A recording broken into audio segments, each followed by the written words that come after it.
Hey Carnivore Tribe, welcome back. Today I want to talk about what I got at Costco for my haul of the week. And it was unfortunate, but right around the time that I went off to Costco, I had an unexpected flood in my kitchen, and they ended up having to partially demolish my island in the middle of my kitchen and fix a pipe down there. And then it also ended up clogging. I'm not sure if it was the construction material or if it's possible that there was fat buildup in the pipes. But I think I'm good now, so I'm finally back to cooking, which I'm so grateful for because it's been a challenging week having no kitchen and having to go out and eat. And I can already feel in my body. I feel like I have more inflammation. I'm breaking out in some acne and dry skin, which was getting quite good. So it just goes to show you when you not necessarily fall off the wagon, but you're forced to fall off the wagon, even when you're trying to make the right choices out in public. It's really hard, but I managed to survive. So in today's video, I'm going to go over just a couple of the things that I bought. Actually, I'm going to focus on one. And the one is one of my favorite meats of all time. And this video, I'm going to try to do it in a couple of different ways and see which way works out best. So stay tuned. As I mentioned, I went to Costco this week and I picked up this beautiful picanha. It, as you can see, it's about, if you can see that, I'm not sure if it'll come on clear, but it's about 757 pesos and 55 cents. So that roughly works out to about 40 US dollars. It's a pretty good size. And picanha is also sirloin cap roast. And I find when I do get it from Costco, it's always quality meat. So I know I'm going to enjoy this baby. I'm going to actually slice a couple of steaks off of it and then keep the tip part as a roast and do that in the Instapot. And we'll see which one turns out better. I'm sure they'll both be good, but I just want to experiment and see. Both methods are actually pretty easy and simple as far as cleanup. I mean, the air fryer is a dream come true. It always makes a great steak, and it's very little cleaning up the grill. But I'd have to say that the Instapot, of course, gives me a different flavor, consistency, texture, all of that. But the cleanup is almost effortless. It's you'll see, and you probably already know. So let's get to it and see how we can prepare our steak and our roast and which one turns out better. So again, this is the picanha, beautiful size roast. And again, I'm going to cut off this side, do a few steaks, and then keep the rest as a roast and do that in the Instapot. I picked up this bacon at Costco as well. It's not one of my favorites. It's the unsalted brand, which is cleaner, but the bacon is so thin that it comes out extra crispy, which is okay for once in a while. But I want to cook this up today simply because I want to use the bacon fat grease to sear the roast, the picanha roast, in the Instapot. And that always gives it some good extra flavor, you know, bacon blessings to the roast, so to speak. And look at that nice piece of meat. Look at the fat on that cap. Whew. Doesn't look like a lot of meat, but it really is, and it's so rich that it's filling. Okay, so let's cut this baby up. Let me just wash my hands quickly. Yay, I have running water. Well, actually, the running water wasn't the issue. It was actually the draining that was the issue. So I'm very happy now that I have a drain that works properly and doesn't end up all over my kitchen floor. Okay, so let's go ahead and cut this into a few steaks. I think I'll just do two because I'd like to keep the roast fairly large. Okay. Actually, I know there's a right way to cut picanha. I probably should have researched that first, but I'm just going to go with it, and hopefully I haven't screwed it up. So those are about, that one's about 1.25 inches. This one's about 1 inch.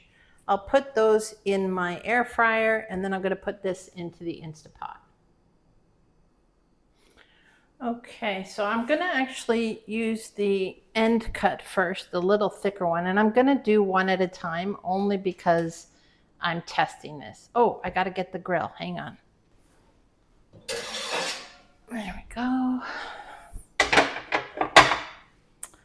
Okay, so I'm going to use the probe. I'm going to turn it on. We'll do grill, and I want to do the preset, so I gotta plug in my little temperature probe.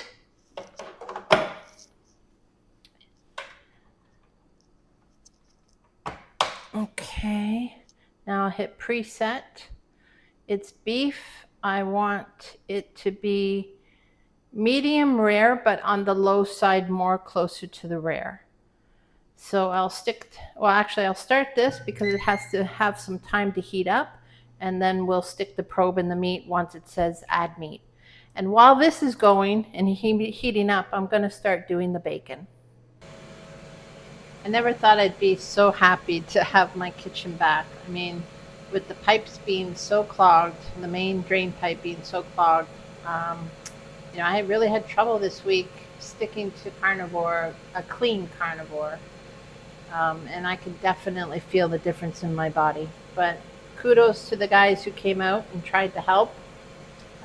In the end, believe it or not, all the drain cleaners, all the snaking that they did, they have a unique way of doing things here, and I have to say that nothing helped. It actually made the problem worse. And I finally reached out to 4 different plumbers to try to get some help, and it's very hard to get some good help here. So I resorted to using Coca-Cola, of all things.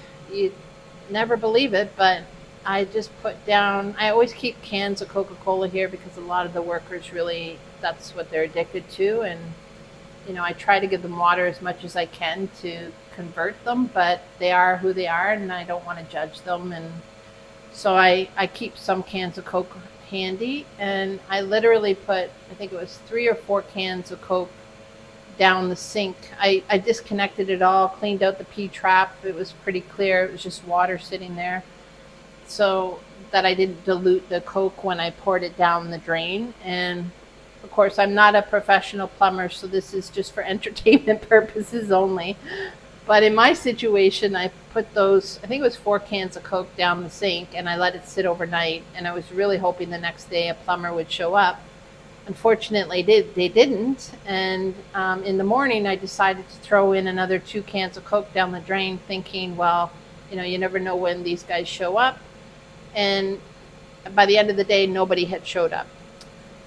So I got really desperate because, I only want to eat out so much, and I can really feel the difference in my body. So I decided enough is enough. I'm going to try to clear this myself. And I boiled about 12 eggs in my pot, as I usually do on a weekly basis. And once those eggs were done and cooling in the fridge, I ended up taking that hot water and pouring it down.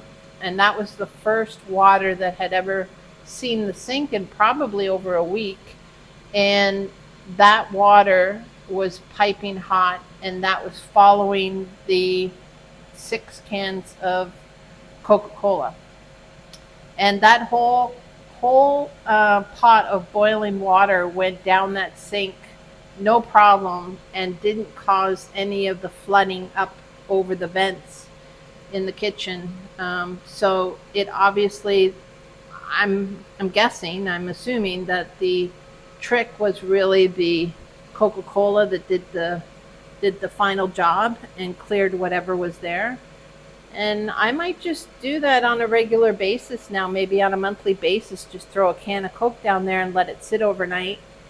and not use the sink and let it eat away at whatever's built up. We have a big problem here too with calcium buildup because of the water. So that's going to be my new trick, I think, on a monthly basis. And I'd much rather do that. Even though I don't like supporting Coca-Cola, I I will if it clears my drain without any toxic fumes like the drain cleaners have. So all in all, I think it was a good experience. It was frustrating, but in the end, I think I know how to move forward and not allow this to happen again, which will be very good. And there we have the infamous beep of add food. So again, I'm going to take the little thicker steak. I'll go in on the side that's not fat. Stick the probe in the middle. Throw this on the grill. Listen to that sizzle.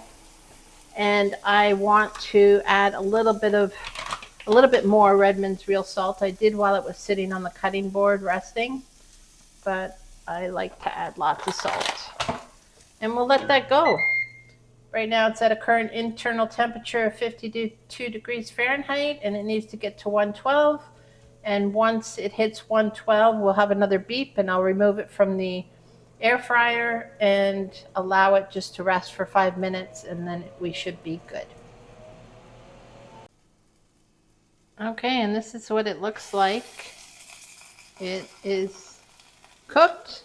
It's now just resting. It's only been resting for about 37 seconds. So we'll let this rest for a full 5 minutes, and then we'll cut into it and see what it is like.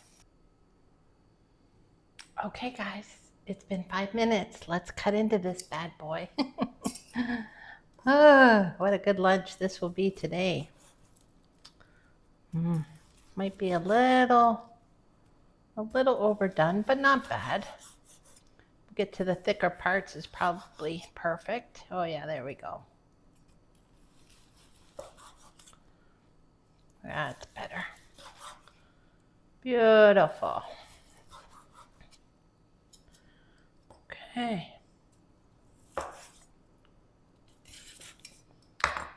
Let's try this baby. Get a fork.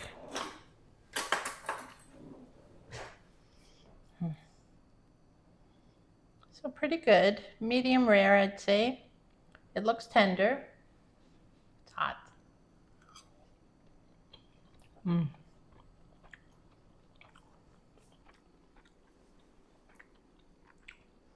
Delicious.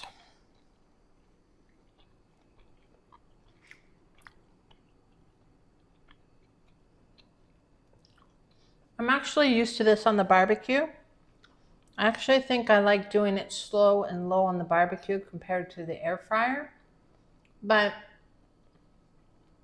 for last minute, don't have time, want dinner ready in, what did that take? Less than 10 minutes. I think this would be a go-to for sure. Very good. Okay, let's try it now with the Instapot and see how, almost a pulled beef would turn out with picanha. I might be, sacrilegious? But I'm just curious. And if you don't play and don't try, then you don't know. So stay tuned. Okay, we're starting off with about 2 pounds of picanha to do in the Instapot. Hey everyone. Well, there's been a change of plans. And it's no bueno. So I covered this up because I'm not going to cook it now. What happened was I was cooking the bacon, and just before throwing this piece of meat and the bacon fat into the Instapot, I was getting hungry, so I was eating the steak that I prepared that turned out beautifully. But by the 4th slice in my mouth, I was like, there's some funny taste to this. And it almost tasted like it was bad, or almost like there was a chemical wash on it. So I did reach out to Costco and give them my concerns. And of course, they were great. They wanted to fully reimburse my purchase. However, that's not so easy when this girl lives in the jungle. And it's basically at least minimum an hour and a half drive to Costco and then back. So that's 3 hours out of my day, plus maybe, I don't know, an hour there to do the return. I don't need any more meat. I just picked this up on June 11th, a couple days ago. So it's really not worth my time and effort to drive out there. It'll probably actually cost me more just to return this one piece of meat. So I did talk to them and just said, you know, have there been any other complaints? And I said, because actually I talked to a friend who had bought a picanha from there a couple weeks ago. And she said, if I had known you were going to get picanha, I would have warned you. And unfortunately, I didn't communicate that. And I mean, who thinks of that, right? Like, I've always gotten my meat from Costco. It's always been good. And again, full transparency, they're willing to give me my full money back and return it, no problem. But I said to them, not my worthwhile. And also my concern is, can you get like quality control in there and test a couple and find out what might be going on, or do you have other complaints? Unfortunately, a friend that got one a couple weeks ago just kind of decided, yeah, you know, the drive out to Cancun really isn't worth it, and they just threw it out. But now that I've gotten that, I'm like, I have to let them know. So they told me they are going to investigate it and try to figure out what's going on, because it's really unfortunate if I have to stop buying my meat there. You know, because if it could be this, it could be anything. But the manufacturer of this, I forget what it's called. I'll pop a picture up over the video, and it may be an issue on their end. So who knows? But just let me know if you guys have had any issues. And too, like, it would be interesting to know if it's the same company that's supplying to all the Costco's worldwide. Could there be an issue there? And maybe there's not, but you know, this girl likes to dig a little bit and try to figure things out. And I said to Costco, you know, until I hear back from you, I will not be buying another picanha from there because it's too risky. And so far, everything else that I've had from Costco, like the ribeyes and the hamburger, always seem to be good. So again, just let me know if you're having this issue. Unfortunately, this isn't how I wanted to end today's video, but there's no sense in even faking it because still having some issues with my plumbing.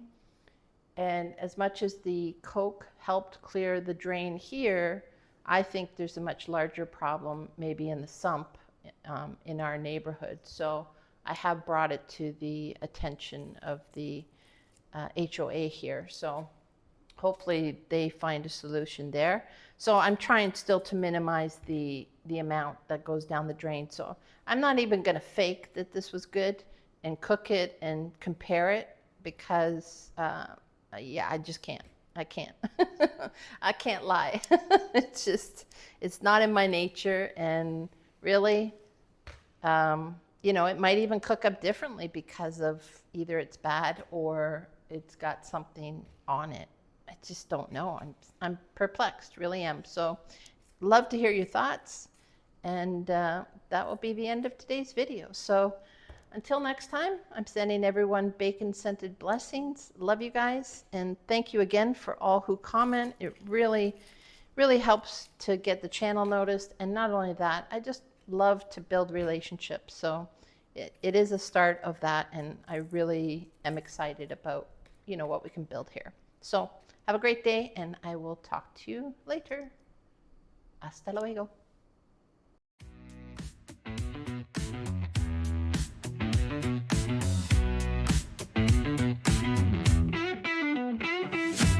Steak on my plate, it's a dream come true.